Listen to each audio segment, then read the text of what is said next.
Hi everyone, thanks for meeting with me today to create art together. Today I'd like to share an art form that doesn't require any special materials. You can use items that you already have at home, and artists of all levels can do this artwork.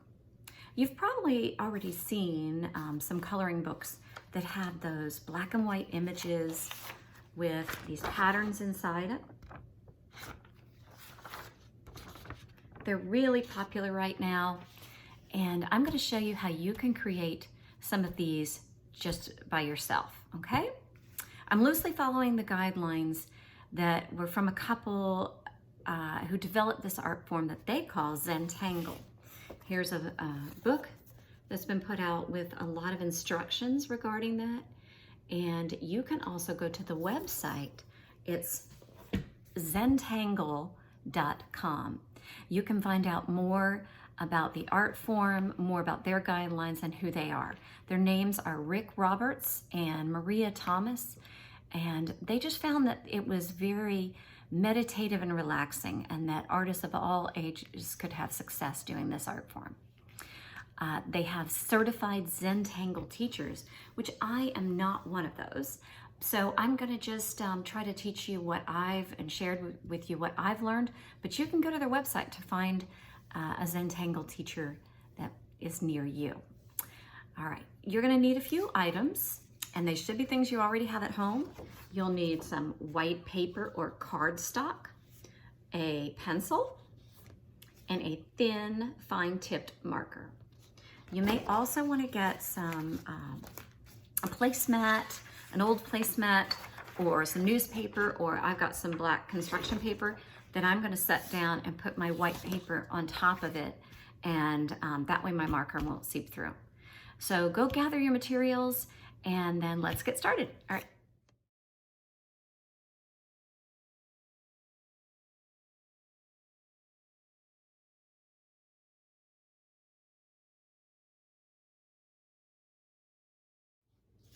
All right, so now if you have all your materials, we should be ready to start. We're going to start with a very basic shape first, just so we can get used to the process. So we're going to start making a square or a rectangle. We're going to start by putting a few, 4 dots on the page, 2 up at top and 2 down here. You can see them.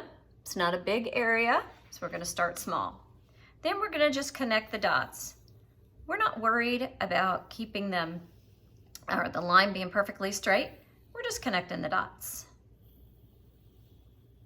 Okay, we're drawing very lightly with our pencil because we may want to erase that later. Okay, once you do that, you're then going to take your pencil and just draw lightly a kind of a loop going across the page. Okay, Rick and Maria call it a string, and I'll draw it first, and then I'll show you what it looks like. So it looks like a lot like a string. And then this string creates the borders for where your different patterns are going to be placed, okay? Rick and Maria call their patterns tangles. So you can either use some of their patterns or you can create your own, okay?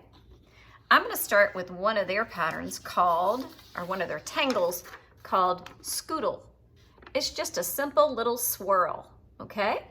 And you just take it and you fill it up and fill up the page. All right? You're not going to use your pencil now. You're going to set that aside and you're going to use your fine tip marker, okay? You're going to start by just drawing that little swirl. See how that looks? Really simple. Then I'm going to draw another one right next to it. And I'm going to keep going until I've filled up that area of the string.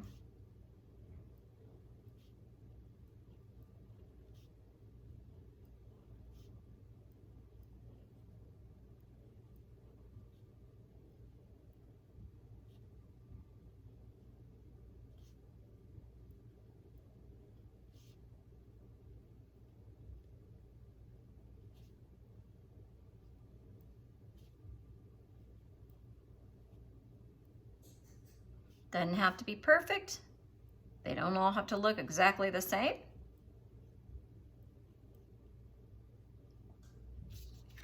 But there, I've filled up that area of the string.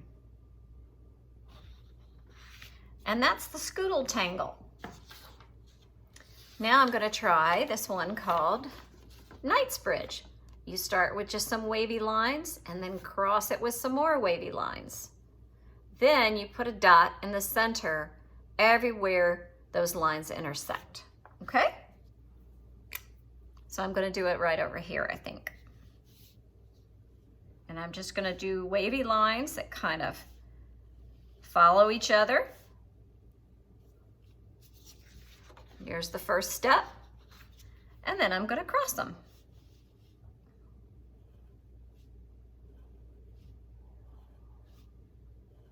So it's making like a checkerboard pattern, but it's wavy, so you don't have to worry about the lines being perfectly straight or anything like that.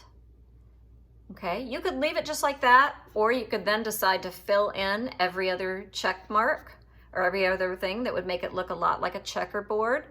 Or you can just put dots everywhere it intersects.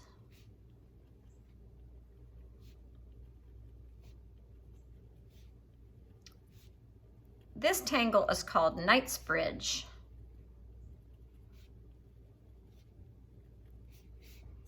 You might have a lot of fun creating your own patterns and then giving them different names too.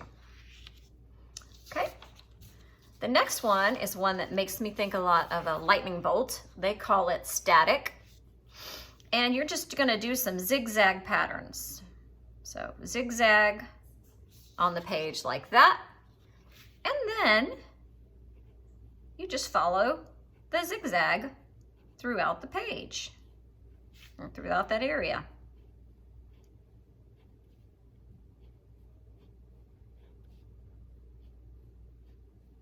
It's similar to a chevron pattern that just is very popular as well. And you just keep going till you've filled up that whole section created by the string. See? Just like that.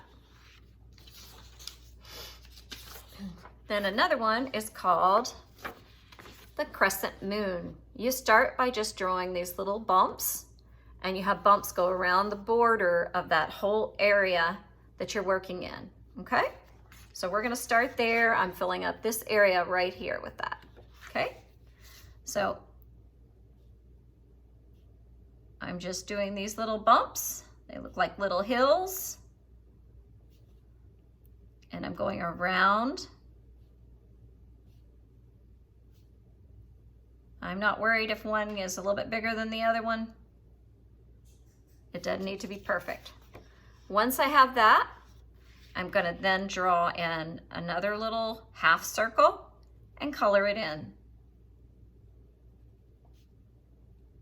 This tangle is called Crescent Moon.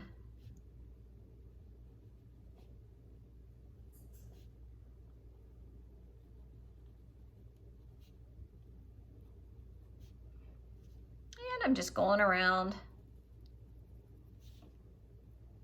the edges.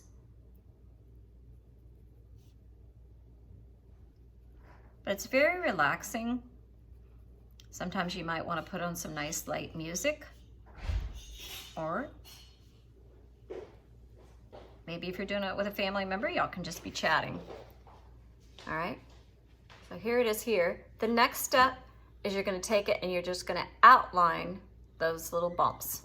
So I'll show you. I'm just come in and outline wherever I see those little bumps.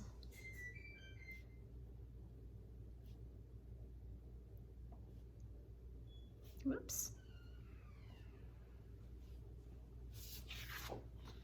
See how I just outlined that? And then I keep going. Outline more.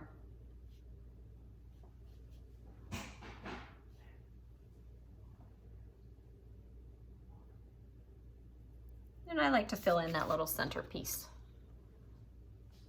And there you have it, a very simple pattern. You'll notice that You can view it any way and it still looks good. There's no up or down. You can keep this in black and white, or you can then go and color it in.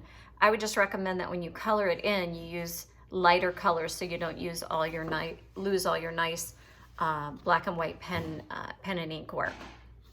All right, so once you get comfortable doing this and creating your own patterns, you can then go to a little more complicated. You can use a shape like a basic heart, and you can draw a string on your heart. Okay, and then fill in all those portions with different patterns that you've created. Okay, here's an example of one that I did. And then I went and outlined my string too, just because I thought that looked kind of cool seeing it, and I outlined it with a little bit bigger marker. Okay, and there are all sorts of shapes. You can get more and more complicated. I found this one that I liked a lot because it already had the divisions. I didn't have to put a string in there. And then I created these different patterns and tangles. And I thought it turned out really nice. Okay, I hope you enjoy this art lesson and try out some of these techniques at home. Thank you for letting me be a part of your art journey, and until next time, bye-bye.